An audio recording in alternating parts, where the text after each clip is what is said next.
Olá, senhoras e senhores, tudo bem? Aqui Rodrigo Marinho.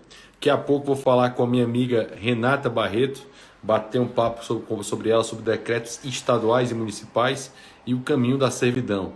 Então já já ela está entrando. A Renata, para quem não conhece, ela foi debatedora no grande debate da CNN.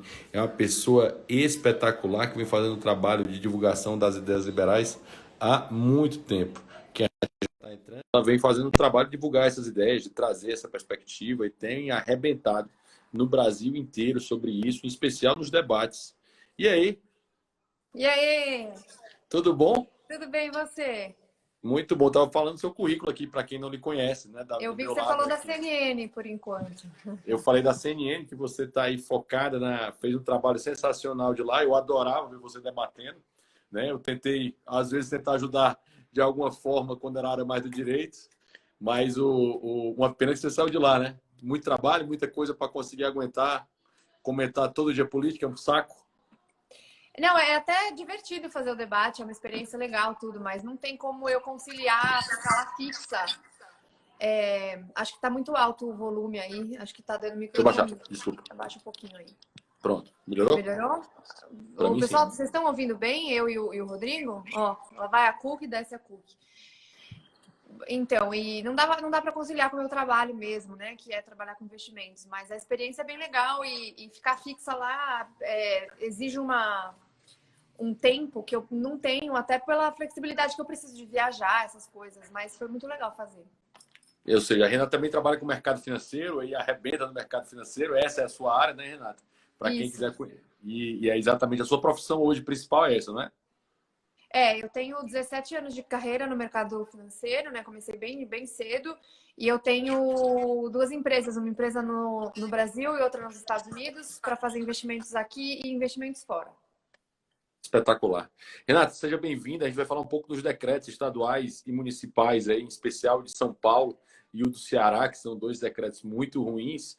Mas daí tua visão sobre essa coisa, né? Tem uma frase que eu, você, Ana Paula, quase todos os liberais, digamos assim, usaram muito forte essa semana, dizendo que entre segurança e liberdade, se você vai escolher entre as duas, você tende a perder segurança no lugar da liberdade, você tende a perder a liberdade. Tem inclusive o João Pereira Coutinho, no Fórum da Liberdade, quando ele dá a palestra dele nesse último fórum que foi online, ele falando se justificaria você descobrir uma vacina do Covid e passar 2 anos sem liberdade de expressão. Se isso seria admissível, né?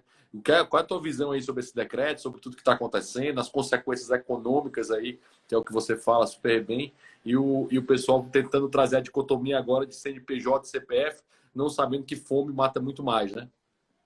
Assim, a primeira coisa que é importante deixar claro para todo mundo, acho que a maioria das pessoas que nos assiste sabe disso, mas que a nossa indignação com esses decretos autoritários, ou a maneira como tem se falado sobre isso, não significa que a gente seja a favor de não existir isolamento ou distanciamento social. Porque Perfeito. tem muito essa coisa binária, né? De tipo, se você tá contra isso, quer dizer que você quer que as pessoas vão para a rua amanhã e se contaminem e morram. Não, não é isso. A gente só tem que ter soluções mais inteligentes na hora de uma pandemia. Eu sei que não é simples encontrar uma solução inteligente, a gente está trocando o pneu com o carro andando, não é uma situação fácil, mas a maneira como as pessoas agem e a maneira como o Estado se porta diz muito também sobre a nossa sociedade. Então, se vem o Estado e fala assim, agora eu vou mandar em tudo, vou colocar toque de recolher, não aconteceu aqui em São Paulo, mas eu vi muitas cidades que aconteceu isso, toque de recolher, e aí prende pessoa que está andando sozinha na rua,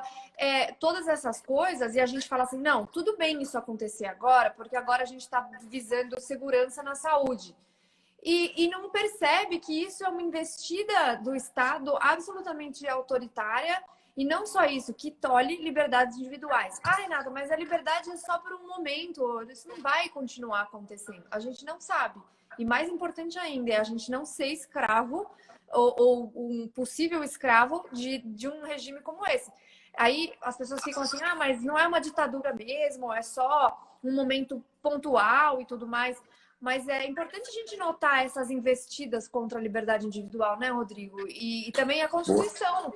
Aí, a tua área, para ver se é constitucional. O Ministério Público deu 48 horas para o Bruno Covas explicar em São Paulo. Nem sei como é que ficou, mas teoricamente ele vai começar rodízio a partir de amanhã, que é 24 horas, vale para sábado e domingo. Umas coisas assim, e que não faz sentido também, né? Tipo, acho que vai acabar causando mais aglomeração do que não. Então não é inteligente. Se fosse assim, tipo, não, isso aqui vai resolver, vai dar. Não vai resolver. Então.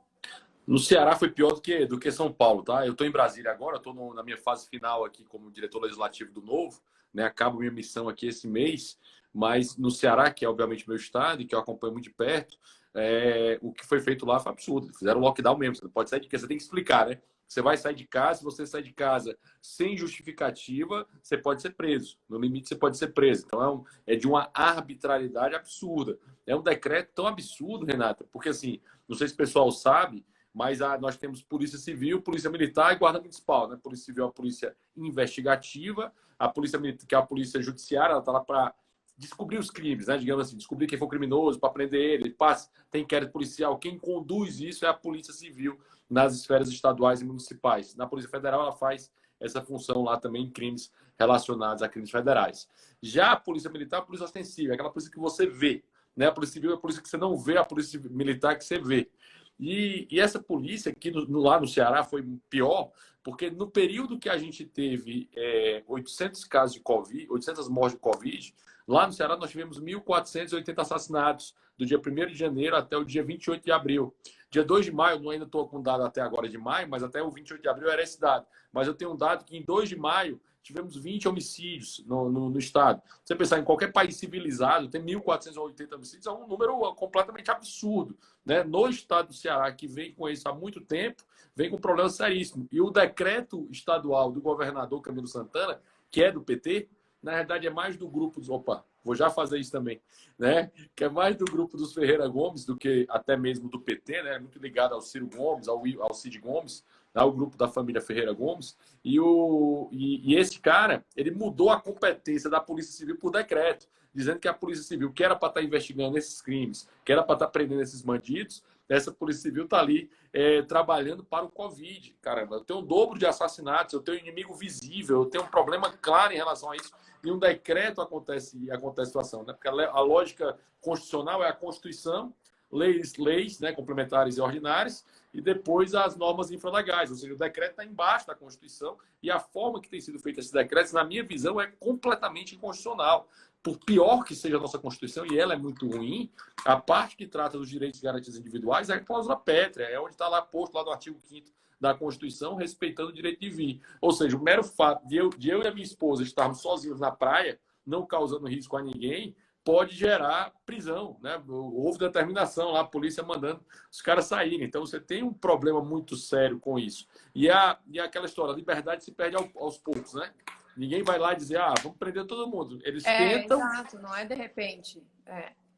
Eles tentam e vão empurrando, né? Eles colocam uma coisinha aqui, uma coisinha ali, travam, fazem uma trava na rua, impede você andar, prende você à força porque você quer sentar numa praça, então vai aos poucos e vai ter um monte de gado aí dizendo, não, tudo bem, é o momento. Cara, se as instituições não funcionam nessa hora de pior crise, é porque as instituições nunca existiram, né? De defesa da vida, da liberdade e da propriedade. E para mim, eu tenho muito medo, porque isso gera uma consequência para todo mundo achar no novo normal que é normal o Estado poder intervir dessa forma. Exatamente, esse é o grande ponto. Eu fiz uma sequência de stories e depois eu coloquei lá no grupo do Telegram. Eu criei recentemente um grupo do Telegram para dividir algumas coisas lá. Além um pouquinho a mais do que eu faço no Instagram em termos de conteúdo, né? Algumas coisas, alguns áudios, algumas coisas eu coloco só lá. E eu até coloquei uma enquete para perguntar para as pessoas se elas achavam que o Covas, o que ele está fazendo, eles concordam ou discordam ou ainda não sabem. Até ontem, 92% das pessoas não concordavam, 2% concordavam e 4%... Não, era 2 e 2. 2% não... 6 ou 4, não lembro mais. Mas era tipo 4% mais ou menos, eu acho, que ainda não sabia. 2% que concordava, mas a grande maioria não concordava. Só que o grande negócio, que eu recebi muitas mensagens depois falando, mas é só um tempo, etc., é justamente você não pode nunca achar normal essa investida do Estado contra o cidadão, contra o indivíduo. Mas a vida é mais importante do que a economia, a vida é mais importante do que a liberdade.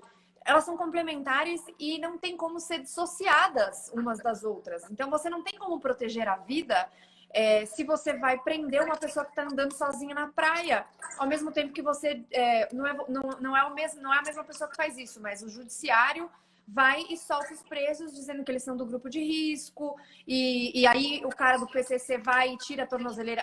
Ninguém imaginou que isso fosse acontecer, né? Ah, um anjo, né? Um anjo de candura. Não, o cara ia ficar em casa, com certeza, esperando passar isso para depois voltar para a cadeia, com certeza. E o cara tira. Então, assim, a inversão de valores é muito perigosa, no meu entendimento, não é só pela investida em si, mas é pela mentalidade. A mentalidade das pessoas, e por isso que eu indiquei esse livro aqui, que é O Caminho da Servidão. Livraço, inclusive o aniversariante da semana. Esse foi o meu primeiro livro de liberalismo, né, ou parecido com liberalismo que eu li, e que quando eu li eu falei, putz, é isso, me identificava, já sabia que eu pensava assim, mas me identifiquei com essa linha de pensamento. E que mostra como as pessoas acabam se acostumando com a falta de liberdade, com a interferência exagerada, com o Estado dominando você. E aí eu levei para uma outra coisa, que é o senso de responsabilidade individual. A América Latina, de forma geral, o Brasil, não tem uma educação voltada para a responsabilidade individual, mas para o coletivismo. Então, é muito normal que as pessoas olhem e falem assim, não, mas o Estado quer nosso bem, então ele vai fazer isso agora, mas assim, eu concordo, eu não tenho que falar nada, eu tenho que obedecer, minha hierarquia. E essa mentalidade é que é o grande problema, porque cidadãos com a mentalidade da servidão causam estados cada vez maiores e cada vez mais totalitários. Mentalidade de ovelha, né? Mentalidade de pessoas que seguem, né? Pessoas que lideram a sua própria vida, né? Que você conduz o seu próprio destino.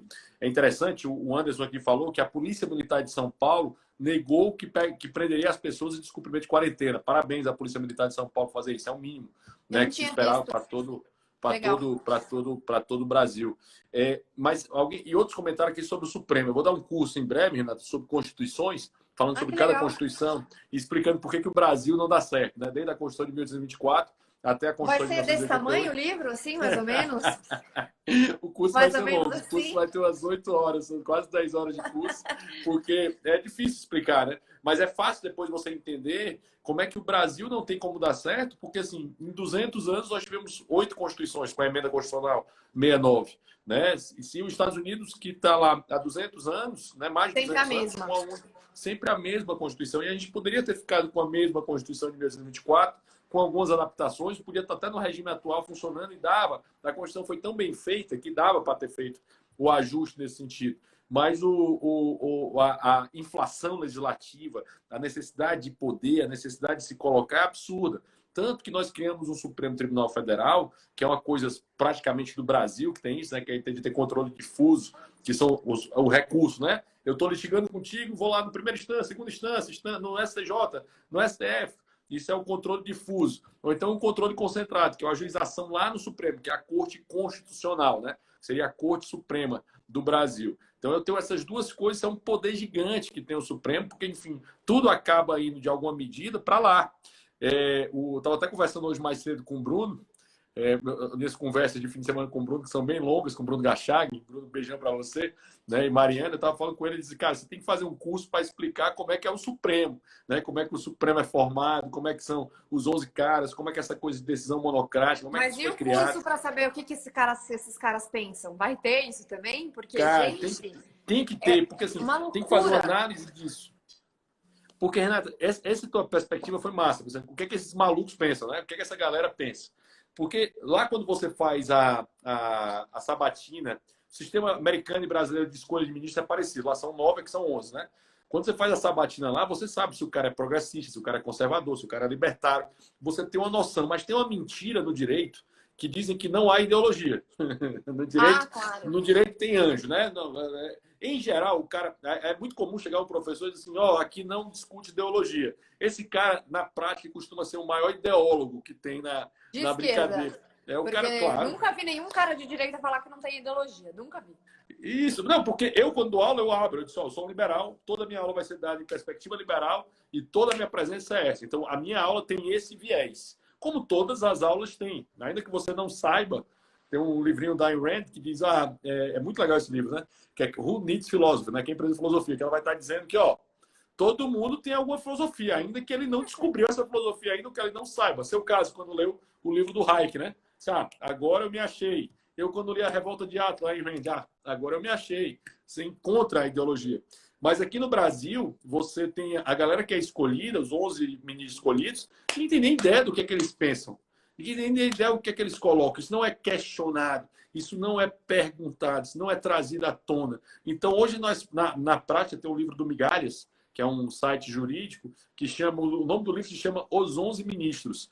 É como se um tribunal colegiado tivesse, os 11 Supremos, perdão, né? Como se um tribunal colegiado tivesse 11 Supremos diferentes, porque na prática hoje as decisões são monocráticas, né? As decisões são dadas de forma monocrática e a grande parte delas demoram aí ao colegiado. E quando elas vão ao colegiado, como foi nesse caso aqui de dar poder para estados e municípios, essa decisão ela é completamente inconstitucional. A Constituição não prevê isso, não prevê essa delegação. Até acho que tem lógica dar para os municípios a delegação disso com limites, mas não está na Constituição. Entendeu? Não foi dada essa. Teria que mudar a norma constitucional para dar essa delegação, mas isso não aconteceu. E na prática, a forma que está sendo feito hoje é um grande abuso, né, em todo o país, o que está acontecendo hoje, de maneira que as pessoas, que é uma coisa importante, não é que eu e a Renata somos contra o isolamento, a gente acha que ele é necessário, acha que ele é o momento, não é porque a gente está dizendo que isso é errado, a Renata falou isso, mas eu vou falar de novo, que a gente acha que a forma que os governadores e prefeitos estão fazendo é errado, mas que o que está sendo feito agora é incorretíssimo. Né? O Ceará fez a quarentena já há 2 meses e o número de casos não parou de subir, o número de mortes não parou de subir, ou seja, é um governo que tinha um sério problema de saúde. E cabe lembrar que aqui em São Paulo, o senhor Covas queria gastar 100 milhões em projeto cultural, que era aquele projeto Janelas, não sei o quê. A gente fez muito barulho na internet, ele estava sendo super mal educado com o pessoal nas redes sociais dele que perguntaram sobre isso, falando, quanto que você doou para a saúde, então, que você está falando aí, que o Estado precisa de EPIs e não sei o quê. E não tinha, naquela época já, EPIs para as pessoas que estavam na linha de frente. Que EPIs, para quem não sabe, são os equipamentos profissionais, né? De proteção, desculpa, equipamentos de proteção individual. Então, máscaras, luvas, etc. Então, assim, é muito mais fácil você prevenir e você tentar achar soluções inteligentes para o comércio estar aberto parcialmente. Então, os deliveries, um ou outro comércio com algumas regras ali, de repente, de distanciamento, do que você fechar tudo, condenar essas pessoas a uma miséria, porque muitas delas estão. E quando se fala, Cook tá doido aqui. Cook tá para todo lado, né? Ele vai para lá, vai para cá. Quando seu pai chega, você vai ver. Cachorro lindo, meu Deus do céu. Ela não para. Para, Cook, chega. Mostra que você é boazinha, não que você é sem vergonha. Então, e ela tá doida aqui, peraí que eu vou... toma esse aqui, toma. E aí, o que acontece é que o prefeito, ele se mostra muito mais preocupado com essas medidas autoritárias e que muitas vezes são inócuas, como a gente está vendo acontecer em vários lugares do Brasil, do que tomar as medidas de prevenção. E é óbvio que isso também é um reflexo das más administrações passadas, que não investiram corretamente na saúde, em hospitais. Então, a gente pega o dinheiro que foi gasto na Copa do Mundo, um monte de estádio lindo por aí, e não tem leito para todo mundo, não tem respirador, licitações... aliás, compras sem licitação. O Witzel, que foi enganado. Gente, que história bizarra. Só no Brasil mesmo. Foi enganado? O cara foi enganado foi mesmo? Por um cara de 19 anos, parece, que não mora no Brasil, que nunca produziu respirador. Ele pagou, acho que 100 e poucos mil respiradores. Não existia. Nunca chegou. Esse cara sumiu. Não existe. Então, assim, a gente não é só uma situação em que as liberdades estão sendo tolhidas, mas é que o Estado está dizendo assim, olha, como eu sei o que é melhor para você, eu vou fazer tudo do meu jeito, eu não preciso explicar nada, eu faço do jeito que eu quiser, não precisa nem fazer sentido. E me preocupa as pessoas falando, não, tudo bem, o Estado, o prefeito, ele é bonzinho, e não é uma questão de saber se a pessoa, na pessoa física, é legal ou não. Mas, gente... Ele não é um cara... Não é anjo, cara. Até o ponto assim, não é anjo. Exato, que caiu do céu, que quer todo mundo. Não é assim que funciona. Quem que sabe melhor do que fazer para sua vida do que você mesmo? Eu detesto a ideia de proteger você de você mesmo. Essa ideia é ridícula, né? Inclusive, o caminho da servidão é uma pegada nessa, né? Que ele vai falar que uma intervenção estatal gera outra intervenção estatal, que vai gerar outra intervenção estatal, até se tornar o caminho da servidão e tornar o Isso. Estado gigantesco, que é o livro que se apresentou aí do Hayek, que, por sinal, fez aniversário agora, no dia 8 de maio, né? Anteontem fez aniversário. Aproveitando também, Feliz Dia das Mães a todas as mães, até as mães de pets aí também. Feliz Dia das Mães. Feliz Dia Mas um das ponto Mães lá. para a Elô. A Ah, Elô, tá aqui. ela não é mãe, né? Mas é quase mãe. Ela cuida de mim, né? Já é bastante. Não é muito. Mas ela é mãe torta do Arthur, né? Do Arthur e do Pedro. Não Então deixa de ser, tá né? nessa também. Tem uma coisa importante. Ontem foi dada uma entrevista para o Paulo Matias, do prefeito Roberto Cláudio de Fortaleza, da Jovem Pan, que ele fala a seguinte frase, Renato, é revoltante a frase do cara. Que ele diz, pode ser, talvez haja um déficit histórico, né, no estado do Ceará e no Fortaleza por conta disso. E aí, quando você pensa nisso, não, déficit histórico deve ser porque ele entrou no governo agora, né? Entrou no governo, sei lá, faz 2 anos, né, que o governador entrou, então, déficit histórico. Mas, cara, o cara tá há 8 anos na prefeitura, tá no último ano do segundo mandato dele, já há 8 anos. O governador, depois do Cid Gomes, está há 8 Cid Gomes e mais 6 anos o Camilo Santana, e o cara vem falar em déficit histórico, entendeu? É vergonhoso a situação. O número de leis do Ceará... Histórico dele, né? O histórico... É histórico dele, né?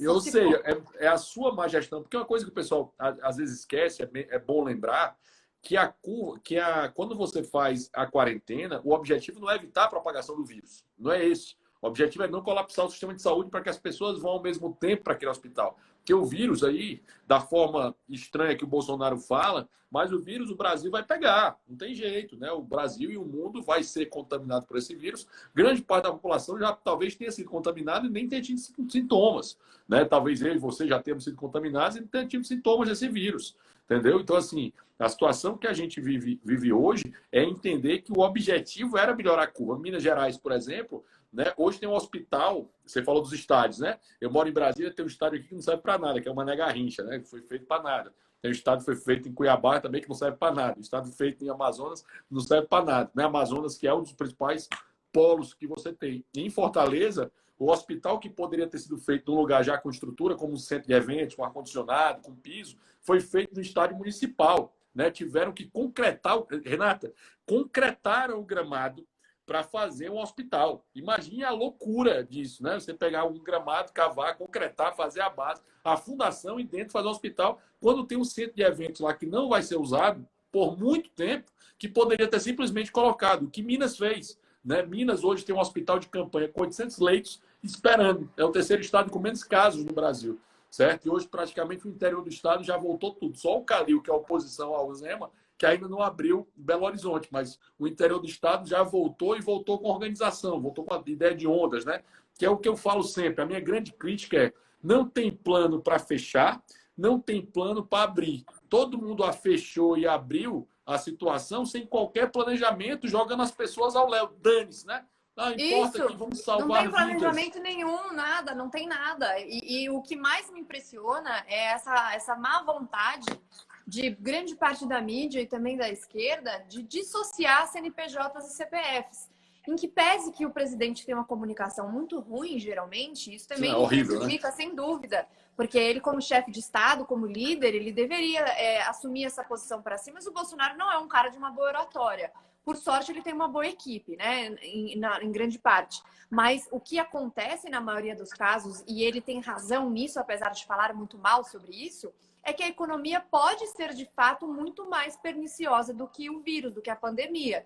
Então, qual que é o plano? Eles também, no governo federal, não soltaram nenhum plano, mas o STF não deixou que o governo federal fizesse nada, porque colocou a responsabilidade no colo dos prefeitos e dos governadores, na verdade, dos governadores, né? Os governadores que têm autonomia.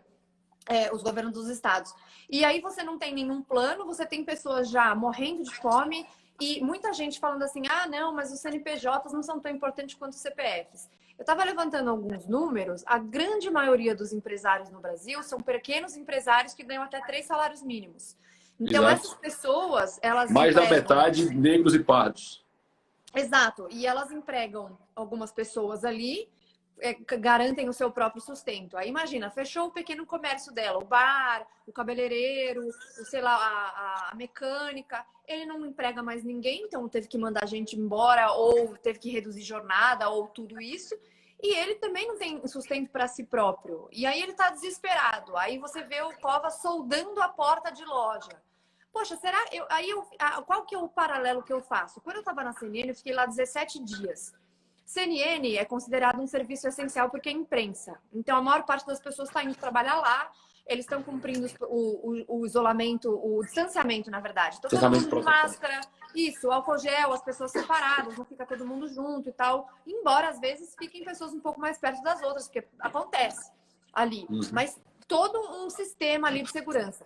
Quer dizer, então, que os jornalistas e as pessoas que trabalham com jornal, com imprensa, são mais inteligentes do que as pessoas que têm comércios e só as pessoas que estão na imprensa abençoados. que sabem se defender. Então, assim, isso não significa que tem que acabar o isolamento, abrir tudo, geral. Não. Mas, poxa, se dá certo na CNN, na Globo, em outros lugares, por que não pode dar certo em outros lugares? Isso que eu não consigo entender. Essa é uma boa discussão, Renata, porque o governador Cuomo, de Nova York, que é oposição ao Trump, né, talvez um dos maiores opositores ao Trump, admitiu na última entrevista dele que as pessoas que foram contaminadas, a maior parte elas que estavam em casa. 66%. Isso é um número absurdo, né? Assim, quase 80% de pessoas que estavam em casa.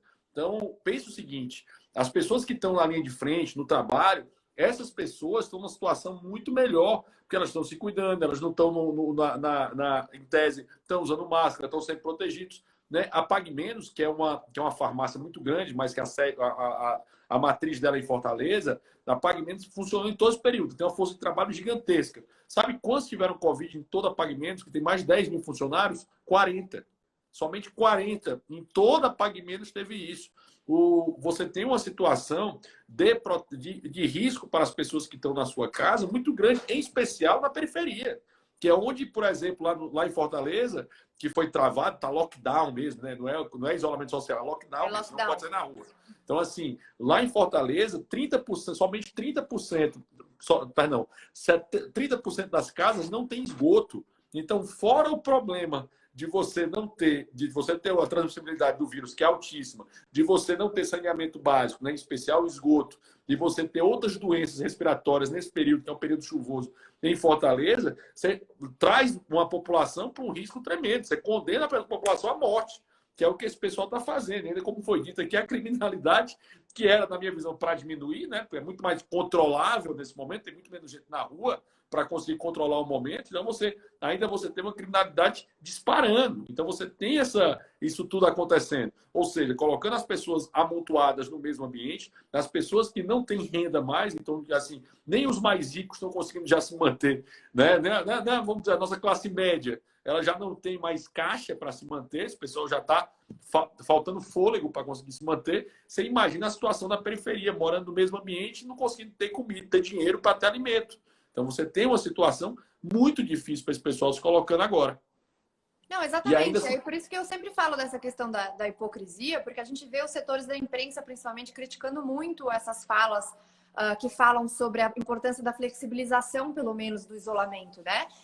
Aí ontem eu vi infelizmente, né, vi no Twitter da Vera Magalhães uma frase que ela pegou do texto do Demetrio Magnoli, dizendo que ele está fazendo sacrifícios de ficar em casa vendo Netflix e andando na esteira, enquanto as pessoas que estão impedindo ele de voltar para a rua são as pessoas que estão na rua. E aí ele fala e ela replica: ah, porque eu estou pedindo só de aplicativo. E o cara que está levando a sua comida no aplicativo está fazendo o quê? Está impedindo você de voltar à sua vida normal? Então, assim, é uma loucura que a gente está vivendo de gente doida que torce meio que pelo vírus para isso ser ruim para o governo ou para várias outras coisas, e a gente não consegue pensar em soluções inteligentes. Então, assim, por exemplo, eu vou dar meu exemplo aqui. Eu fiquei umas 3 semanas, mais ou menos, sem sair de casa, sem receber ninguém, prestador de serviço, nada, né? Passado esse tempo, as pessoas já desesperadas, falando assim: olha, a gente resolveu tomar algumas precauções. Então, por exemplo, o cara da piscina me ligou e falou: eu preciso voltar a trabalhar, a senhora quer? Falei: como é que vai ser? Ah, eu entro pela lateral, como ele já entra, tô usando máscara e eu nem me comunico com ele, né? Porque ele sempre entra pela lateral de casa e faz o serviço. Falei: pode voltar. não tem nenhum contato comigo, por que eu vou impedir o cara de vir? Aí a manicure é a mesma coisa. Ela falou, eu tô trabalhando de luva, eu comprei um monte de Propé, que é aquele negócio que você encaixa no pé, né, pra vir da rua. Uhum. Passa álcool gel na ida, na saída e na entrada, máscara e luva. E tá vindo também corretamente, né? A mesma coisa a diarista. Passou um tempo sem vir, eu até paguei eles durante essas 3 semanas, porque eu sei que para eles vai fazer muito mais falta do que para mim. Mas ela tá vindo de Uber, então eu tô pagando Uber para ela vir, para não entrar em aglomeração. Chega aqui, toma banho, luva, máscara, faz todos os procedimentos. E a gente já tá fazendo isso, já deve fazer umas 3 semanas. E assim, tá tudo certo, sabe? A gente tem noção das coisas.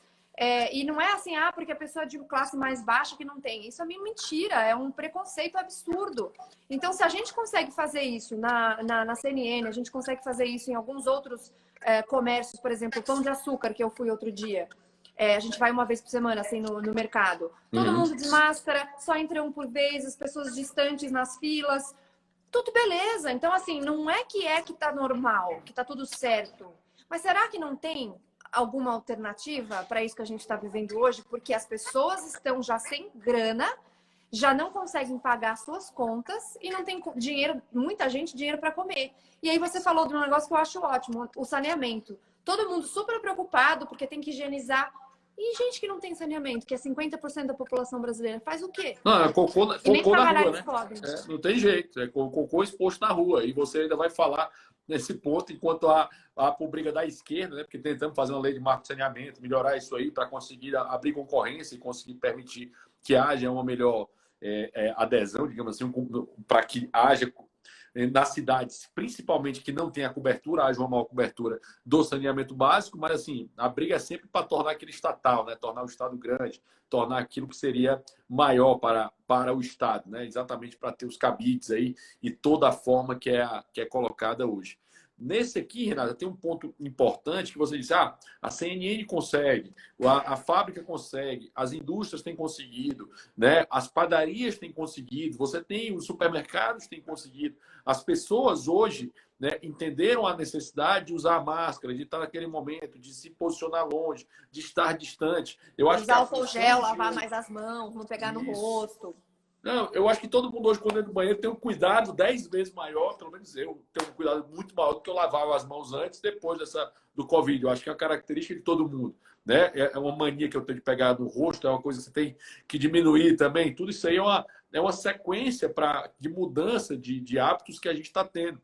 Eu acho que os governantes deveriam ter um papel nesse momento de muita orientação, né? De muito foco na orientação, muito foco no que é dito, muito foco em dizer, pessoal, estamos juntos, é um momento difícil, vamos tentar trabalhar em conjunto, mas não, é sempre porrada, é sempre tratando a população como incapaz, né? Como incapaz, isso. Né? Sempre, assim, vocês são um bando de idiota e vocês precisam ter um líder, né? Um grande líder para que vocês sigam. Isso perde, inclusive, a autonomia das pessoas de entender que elas podem fazer o que é melhor para a sua responsabilidade, melhor para a sua própria vida, melhor do que aquilo que é feito. Né?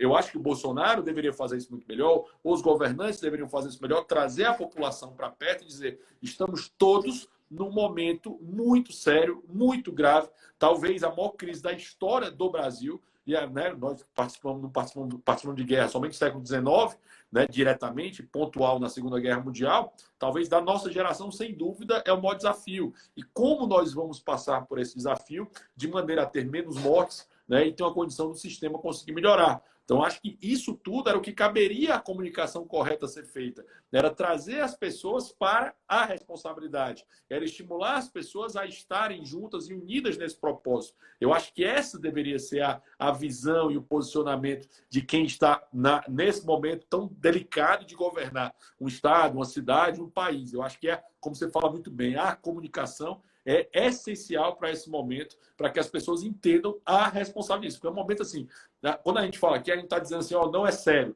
entendeu? Não é a gripezinha, não é o corpo de atleta, né? Tudo isso aqui é muito sério. Nós temos uma responsabilidade tremenda para entender tudo isso aqui que está acontecendo. Eu acho que esse é o ponto que a gente tem que entender, que as pessoas têm que entender isso, que dá para fazer, mas dá para fazer com uma responsabilidade muito maior, né? E não permitir e não tolerar, principalmente, a essa situação de que o governo cresça mais, né? Que o governo cresça mais. O Milton Friedman tem uma frase, Renata, que diz, você conhece bem, nada mais transitório do que nada mais definitivo do que a política transitória do governo. Eu tenho muito receio disso.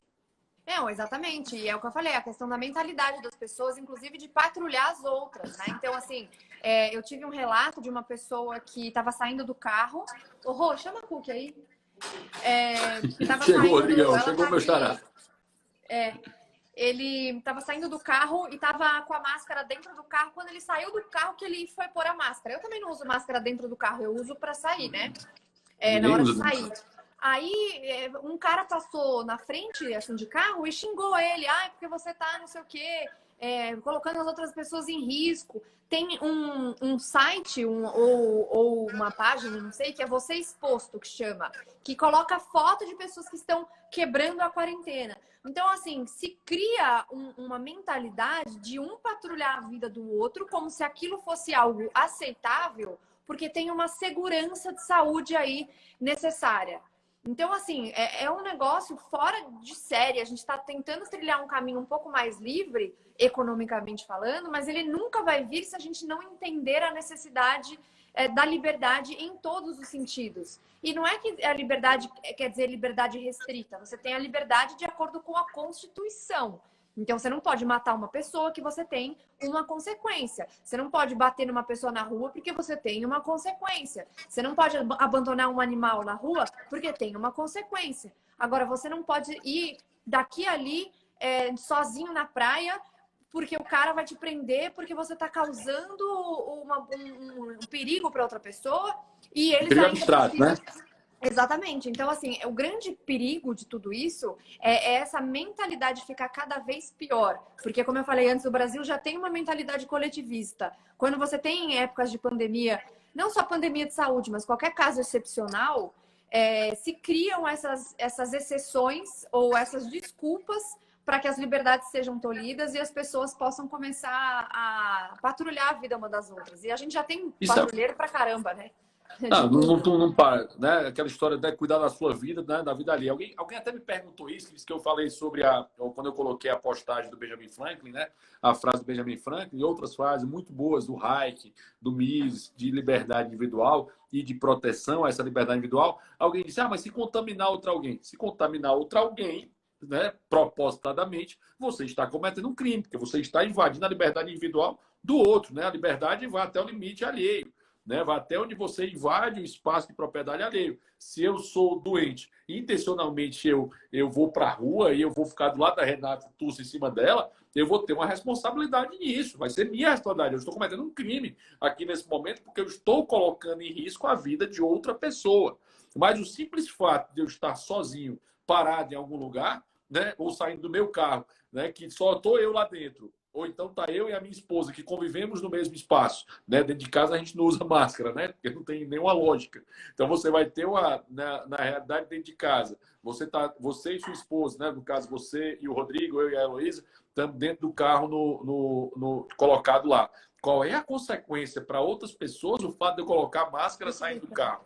É o cuidado que você tem que ter para entender o risco que você pode causar ao terceiro, né? O que o libertarianismo vai falar de pacto de não agressão, né? O princípio, o axioma de não agressão. Você não pode agredir o outro primeiro, você não pode iniciar a agressão, você não pode dar a base à agressão. Esse é o ponto, né? Se você está se protegendo, mantendo distância, usando máscara, se você está doente, você vai fazer o isolamento, obviamente, aí quarentena, efetivamente, na sua casa. Nesse caso, você está cumprindo todas as determinações. O que a gente tem que ter muito cuidado, isso aqui envolve, Renata, a PEC do orçamento de guerra, que autoriza ao Estado a comprar títulos no mercado secundário, que para mim é absurdamente temerário. Também não gosto da ideia. É absurdo o fato de... Você pode até falar sobre isso, mas né, você é craque nisso. Né? Eu só acho que dar poder ao Estado é sempre um risco. Para mim é sempre bom tirar poder dessas pessoas, né? Se você não gosta do Bolsonaro, da Dilma e do Lula, que tal tirar o poder de todos eles, né? A consequência para o país seria muito menor. Então, se você entende que essas medidas transitórias passem a ser, né, essas medidas transitórias passem a ser definitivas, é esse o nosso receio, é esse o nosso medo. Nós não podemos tolerar, porque é aquela história de que você ficou calado, né? Entraram na sua casa, chutaram a sua porta, né, e mataram os judeus, né, que é o exemplo que dão da Alemanha nazista, né, que ele começa contando a história que primeiro disseram, separaram essas pessoas, depois começaram a marcar essas pessoas, depois colocaram essas pessoas em determinado lugar, e só aí você começou a falar alguma coisa. Nós precisamos falar algo imediatamente. Existem outras opções, existem outros caminhos, países diferentes fizeram soluções diferentes com muito sucesso. Então, por que a gente tem que seguir num país gigantesco a mesma definição do Brasil inteiro? Entendeu? Então, acho que a gente tem que pensar diferente, e locais diferentes, e exemplos diferentes, para a gente usar como referência, como benchmark. Sim, sem dúvida. E até é uma discussão interessante sobre o possível federalismo, considerando que o país tem uma dimensão continental. Então, você tem uma necessidade muito diferente em São Paulo do que você tem no Acre, por exemplo. Então, assim, você tem que ver número de leitos disponível, você tem que ver a cultura do lugar, você tem que ver a região, você tem que ver o número de infectados. São tantas, isso falando de coronavírus, mas em todas as outras situações, cada estado tem uma diferença tem diferenças bastante cruciais de um para o outro. Então, eu não gosto muito da ideia também de uma pessoa falando o que deve acontecer para todo mundo, se tem tantas diferenças e tantas necessidades diferentes em cada lugar. Então, essa até eu acho que é uma discussão interessante. Mas, de novo, né, sobre a questão do poder, o que aconteceu aí, Rodrigo? Ah, só mudou a vida. Tem uma galera sendo grosseira aqui. Os grosseiros eu tiro, né? A turma grosseira eu vi Eu aqui, já eu tirei os anotei um dois aqui. aqui, um tal Eu de tirei os Ricardo dois. Marinho. Não sei se ele é seu primo. Não, não é meu primo, não tenho certeza disso. Mas vai ser bloqueado. Tem gente que gosta de entrar na live dos outros só para causar, em vez Não, de perguntar alguma coisa. eu acabei de tirar alguns aqui, aí o pessoal ficou chateado da outra vez que eu tirei, porque ficaram bravos que eu estava criticando o decreto do Camilo Santana, ficaram bravos, aí eu tirei, depois reclamaram. Eu disse, meu cara, tem uma coisa chamada direito de propriedade. Esse Instagram aqui, eu negociei com ele, e é meu o Não, e espaço. fora que a galera Entendeu? acha que tipo, o nosso Instagram pessoal é uma democracia. Eu sempre falo que o meu Não, Instagram não é não. democracia, é monarquia absolutista, a rainha sou eu. Então eu degolo virtualmente quem eu quiser. E faço Com isso muita bastante. tranquilidade, sem nenhum peso na consciência, sem nenhum peso na consciência. Absolutamente nenhum, absolutamente nenhum. Agora, no resto, considerando que vivemos em democracia, a gente tem que, tem que Bloqueado o lembrar. Marinho aí. Hã? O Ele Marinho aí apareceu? já foi bloqueado. O tal do outro Marinho, que não sou eu, que não é meu primo, não é nada meu, foi bloqueado também. Boa, eu vou bloquear também depois. Já até anotei, eu sempre fico olhando aqui. Mas então, agora, tirando nossos perfis pessoais que são monarquias absolutistas, a gente vive numa democracia em que muitas pessoas acham que é normal ou aceitável e até devem apoiar essas atitudes antidemocráticas e uma ditadura light, né? Então e aí as pessoas ficam assim fazendo comparações. Ah, mas a ditadura é uma coisa muito pior. Não é uma questão de comparação. A gente está falando de atitudes que vão contra a liberdade individual. Ela pode ser pequena ou ela pode ser muito grande, mas nenhum regime autoritário começou gigantesco e do dia para a noite tomou o poder e estava todo mundo já dominado. Não é assim que funciona. Isso não significa que essas atitudes agora vão levar a gente a um estado ditatorial. É importante frisar isso porque as pessoas não entendem e confundem muitas das coisas. É difícil interpretar coisas que a gente fala na internet. Mas que a gente não pode achar normal essas atitudes, por menores que elas sejam. Então, e assim, esse negócio dos planejamentos inteligentes se tornou também um campo muito difícil de batalha do debate, você conversar sobre as coisas no Brasil. Porque ou você é a favor do isolamento 100%, ou você quer que as pessoas morram. É essa loucura que a gente vive hoje de pensamento binário. Então, se você quer discutir sobre a flexibilização, como eu estou falando agora, eu vejo lugares que funcionam. Talvez outros lugares também funcionariam, porque as pessoas têm que ter noção de responsabilidade individual. Não é o Covas ou não é qualquer outro prefeito ou governador que vai ter mais noção sobre a minha vida do que eu mesma. Eu sei que tem muita gente que é ruim. O cara tira a máscara para espirrar. Eu sei que tem isso. Acontece bastante. Tem um cara que tira a máscara para espirrar, que gente. Tem, já fizeram uns vídeos aí, pessoal usando máscara de carnaval, ou tá com máscara e aí tira para tossir e espirrar, tipo, umas loucuras. Tem, eu sei que tem. Só que isso não é a maioria. A maioria das pessoas está cumprindo os protocolos de higiene, de tudo. Então, se você cria uma conscientização, é tarde até para fazer isso. Já deviam ter feito isso faz muito tempo. E aí você distribui os materiais, por exemplo, álcool gel, sabonete, pias comunitárias, tudo isso, você começa a criar um hábito que eu até acho que é importante o isolamento inicial mais radical, porque você cria essa noção na sua cabeça, que você não pode ficar perto de outra pessoa, que você não pode dar beijo, abraço, que você tem que lavar mais as mãos, você não pode pôr a mão no rosto. Mas apoiar qualquer tipo de atitude que seja contra a liberdade individual, mesmo que por um segundo, e por uma falsa pretensão, uma pretensa segurança, isso demonstra muito de quem a gente é. E se as pessoas acham que isso está certo, se estivéssemos numa situação de regime realmente ditatorial, será que essas pessoas também não apoiariam, dizendo que elas estão se sentindo mais seguras? Então, assim... A Mari ontem fez uma postagem muito legal falando de um cara que apoiava, tolerava, né? E aí ela foi criticada até nas redes dela sobre isso, mas a postagem dela tinha muita lógica. Ela disse o seguinte, ó, isso aqui era o normal. A Hannah Arendt, no livro As Origens do Totalitarismo, ela vai dizendo que para matar as pessoas, né, para destruir as pessoas, você precisa rebaixar as pessoas para um status abaixo. Né? E já chega uma Vera dessa que pega um comentário que depois eu descobri, né, o Bruno que me falou isso hoje, né, segundo o Bruno, era baseado no artigo do Demetrio Magnoli que estava sendo irônico. E ela não pegou, né? Porque o pessoal eu costumo, quando eu vou fazer uma ironia na internet, sempre colocar entre parênteses, ironia modo on, né? Para o pessoal saber que eu estou sendo irônico, porque nem sempre todo mundo consegue. Sério. A Vera achou que era sério e caiu. E achou legal, cara. E compartilhou. Achou legal porque ela pensa isso, né? Que você é uma sub-raça, né? Você que não está seguindo a quarentena, você é um cara do mal, né? E o coitado do trabalhador que vai deixar comida para ela, então é um cara do mal. Tem uma frase que alguém colocou aqui, o Renato colocou, o artigo 5º, para o inciso 15 da Constituição, que ele vai falar que é livre a locomoção no território nacional em tempo de paz, podendo qualquer pessoa, nos termos da lei, nele entrar, permanecer ou dele sair com seus bens. É muito legal essa definição no artigo 5º, porque ele deixa claro que só poderia ter a restrição de pessoas se houvesse duas hipóteses. Ou estado de defesa, nós temos 3 tipos de intervenção, tá, Renato? Para entender. Nós vamos ter intervenção, que é aquela que aconteceu no Rio de Janeiro, na segurança, lembra? No final do governo Temer, houve intervenção na segurança, depois até o governador foi preso, né? Você teve essa intervenção na parte de segurança. Essa é a primeira forma. Pode ser intervenção completa também, né? A União pode intervir no Estado completamente. Essa é a primeira forma. A segunda forma é estado de sítio, né? Que quando você tem uma situação interna problemática, vamos dizer a situação atual, poderia ter decretado estado de sítio, só quem pode fazer isso é o Executivo Federal. Esse estado de sítio aí poderia dar, né? A ordem de, vamos lá, toque de recolher, funcionamento, poderia ser sido dado. E o estado de defesa quando você tem um ataque externo. São as formas de intervenção que a gente pode ter em situação de estado. Nós não estamos em nenhuma delas. Nós não estamos em nenhuma situação delas. Então, teoricamente, juridicamente, não poderia haver qualquer restrição à liberdade de vir. O máximo que poderia ser determinado, ó, tem que usar máscara, não pode, em lugares não pode ter distanciamento. Você podia dar essa regra.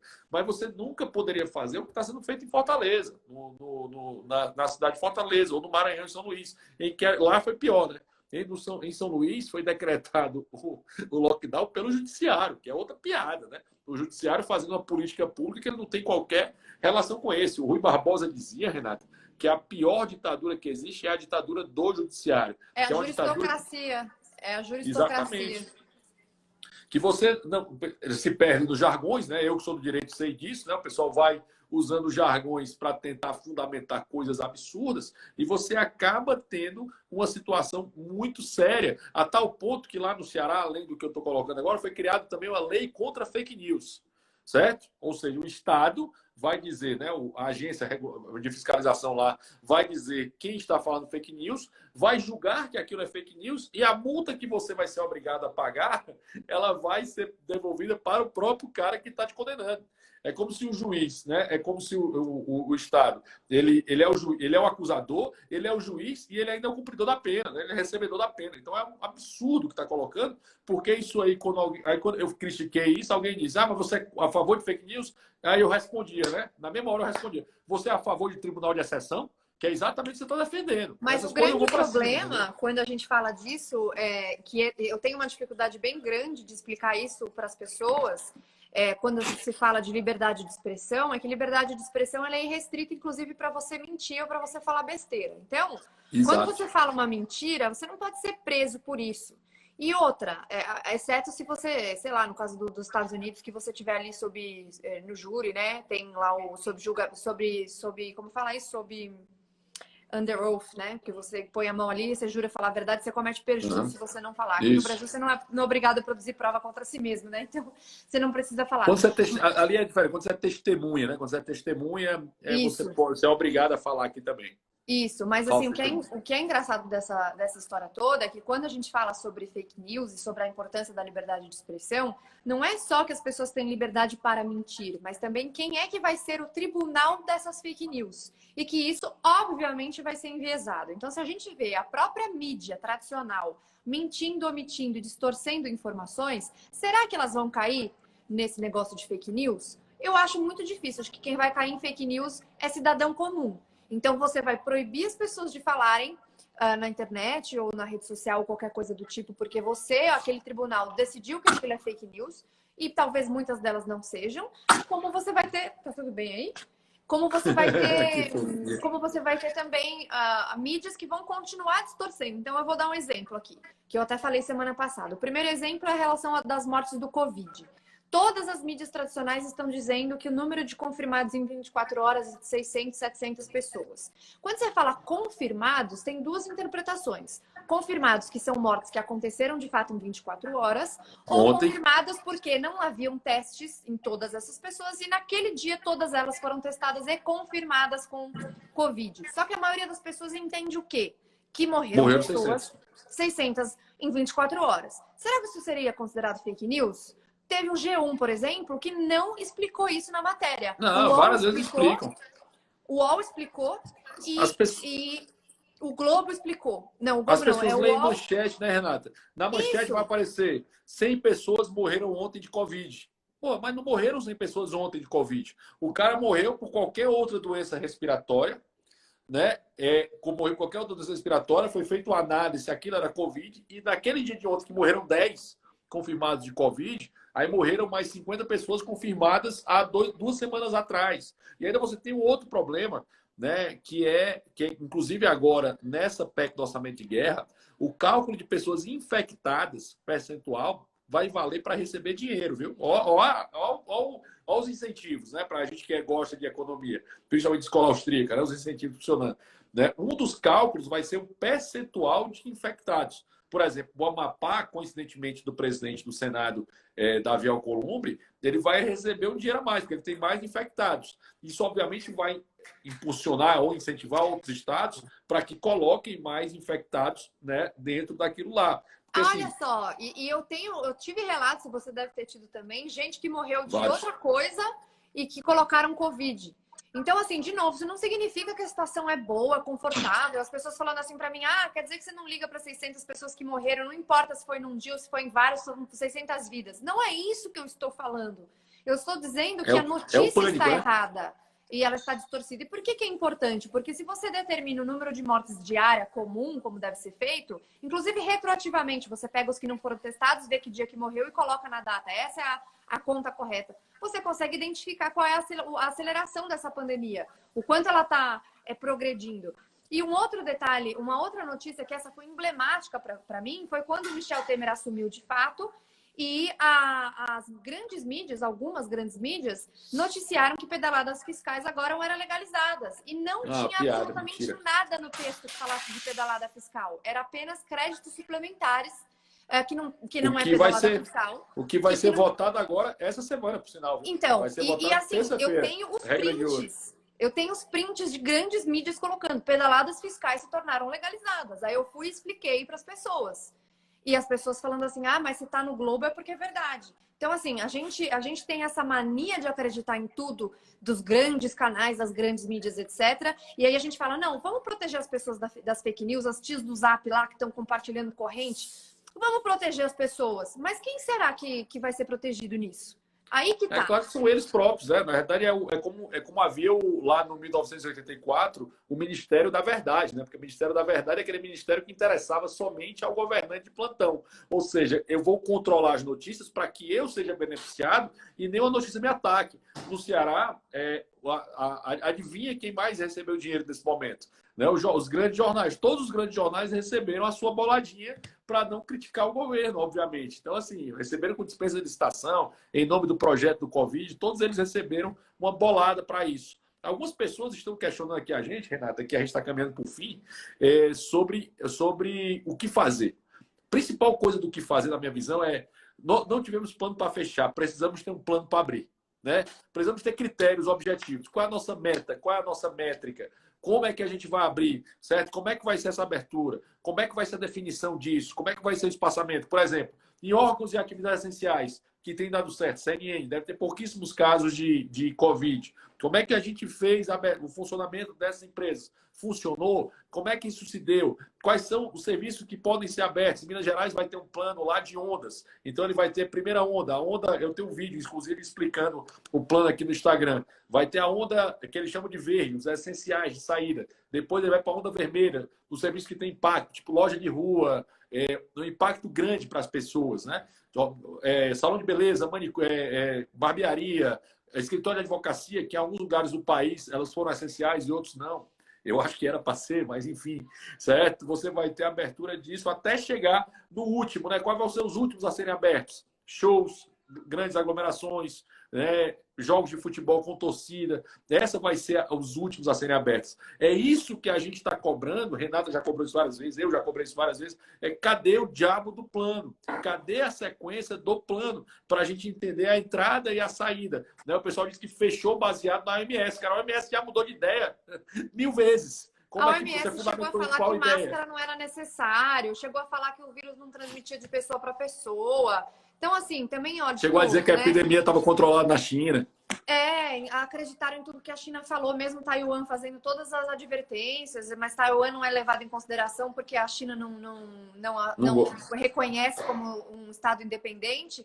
E aí você vê que, assim, todas essas grandes organizações, ONU, OMS e não sei o quê, as grandes mídias, os grandes tudo, os governadores, os prefeitos, os presidentes, todo mundo assim, não, essas pessoas, essas organizações e essas grandes mídias, elas só têm um único propósito, que é o bem das pessoas. E aí você aceita calado tudo que elas falam. E isso é uma loucura, é uma loucura. A ONU faz um monte de merda, a OMS faz um monte de merda. A própria ONU pega, por exemplo, para as comissões de direitos humanos, a Venezuela, o Irã. E a gente fica assim, não, mas a ONU. A ONU...